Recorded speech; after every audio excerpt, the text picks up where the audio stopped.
Good afternoon and good morning. This is Mark Johnson, CEO of Loyalty360, welcoming you to another Loyalty360 Thought Leadership video. In this series, we talk to the leaders in customer, channel, and brand loyalty about the technology and trends that impacts a brand's ability to drive unique experience and engagement. Today, we have the pleasure of speaking with Rick Boubelik, the Senior Director of Loyalty Marketing at Epsilon. Thanks for taking the time to talk to us today. Rick, how are you? I'm doing great, Mark. How are you guys doing? I'm doing well. Thanks for asking. In today's global marketplace, there are constant disruptions and uncertainties, whether it be the upcoming U.S. election, Brexit, swings in the economy, or other global health concerns. Change is inevitable. Rick, obviously a very unique and kind of opportunistic time. What are you hearing from your clients as to their concerns around some of these disruptions? Well, obviously we're seeing declining foot traffic, less travel. But the main questions we're getting back from our clients or asked from us is, when will business come back? And how will it be different? And, is my program actually prepared to reconnect with our customers? So I think in that sense, with the COVID-19 virus out there, many clients need a fundamental change in the way we're doing business. And that's how we're trying to present ourselves and help our clients engage new and old customers and how to do it on a different level than they had in the past. That's awesome. I think kind of an enhanced level of empathy that you mentioned is very important in these times, and it's great to hear that. What can brands do to stay connected to their customers during these uncertain times?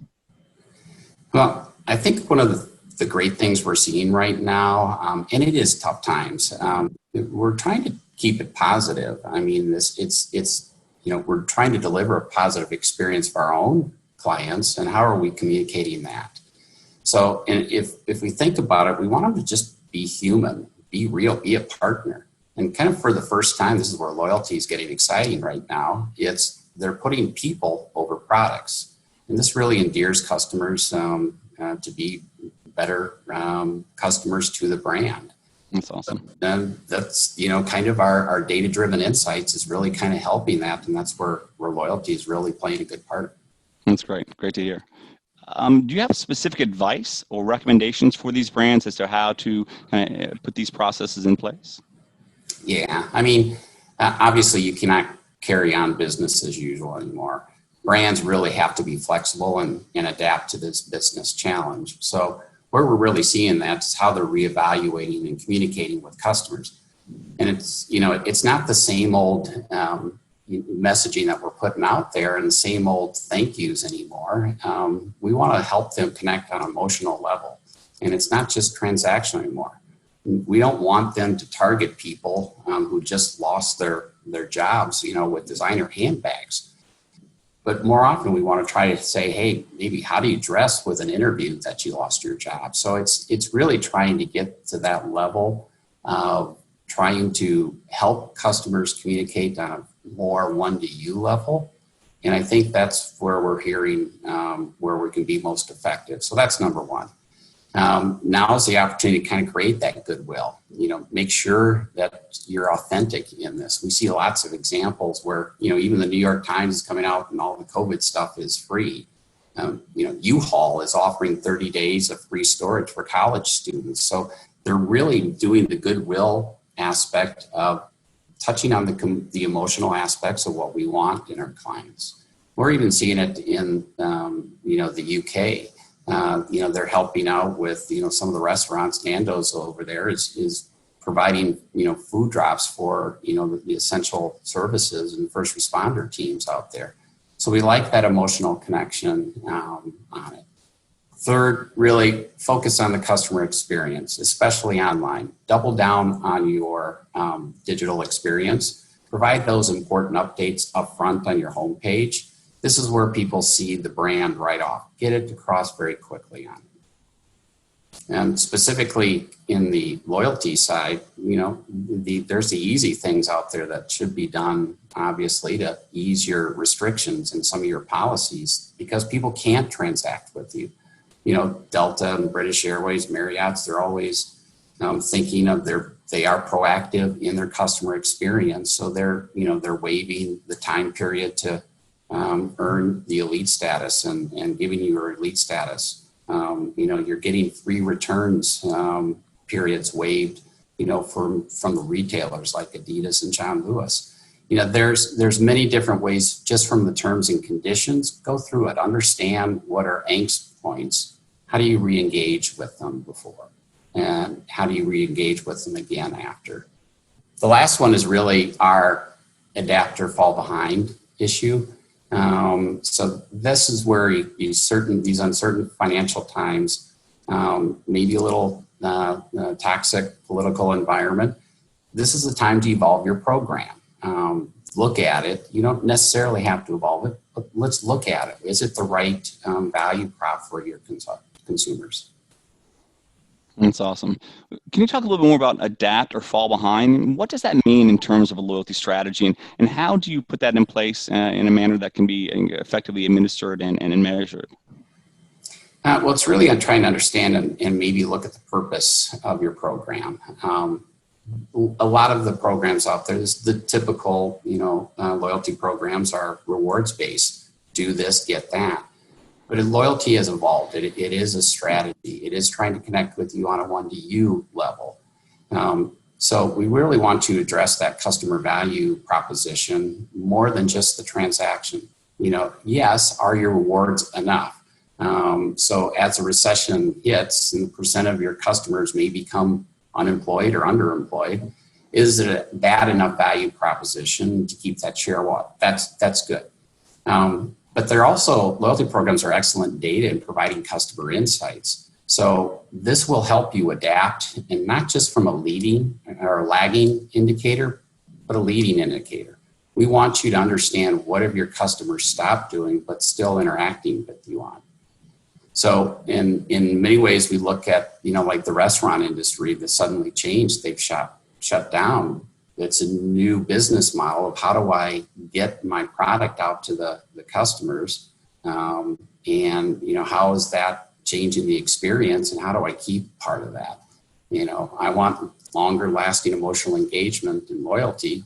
How am I going to adapt to that? Certainly health and safety and confidence and well-being is a great message right now, but does that have a role in the future? How are we doing business in isolation? Shopping, dining, socializing in the comforts of our own home will probably stay in some element, continue to grow even. Have you made it easy for your customers to interact with your brand? So those are the type of things to achieve your one-to-you approach.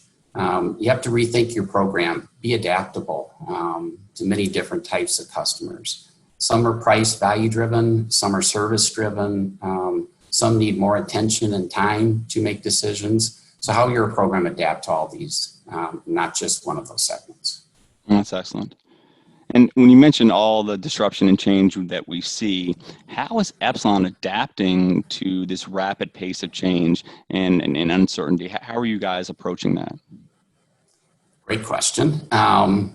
We do this through both our services and our platforms, and we focus on really a collaboration to help stay entrenched in helping our clients and their customers.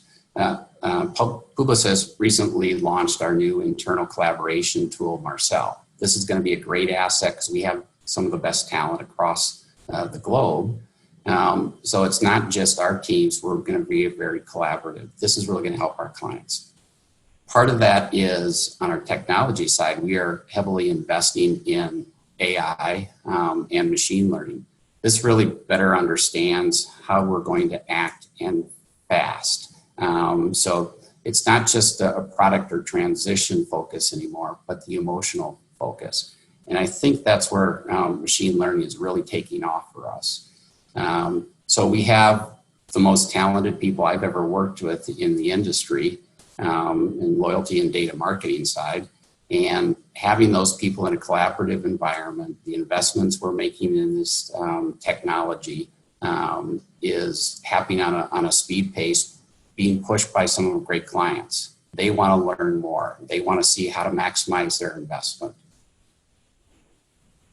That's awesome. So what about the technologies? What technologies, you talked a little bit about machine learning and AI. What technologies do you offer that helps address these kind of disruptive issues, these disruptive opportunities?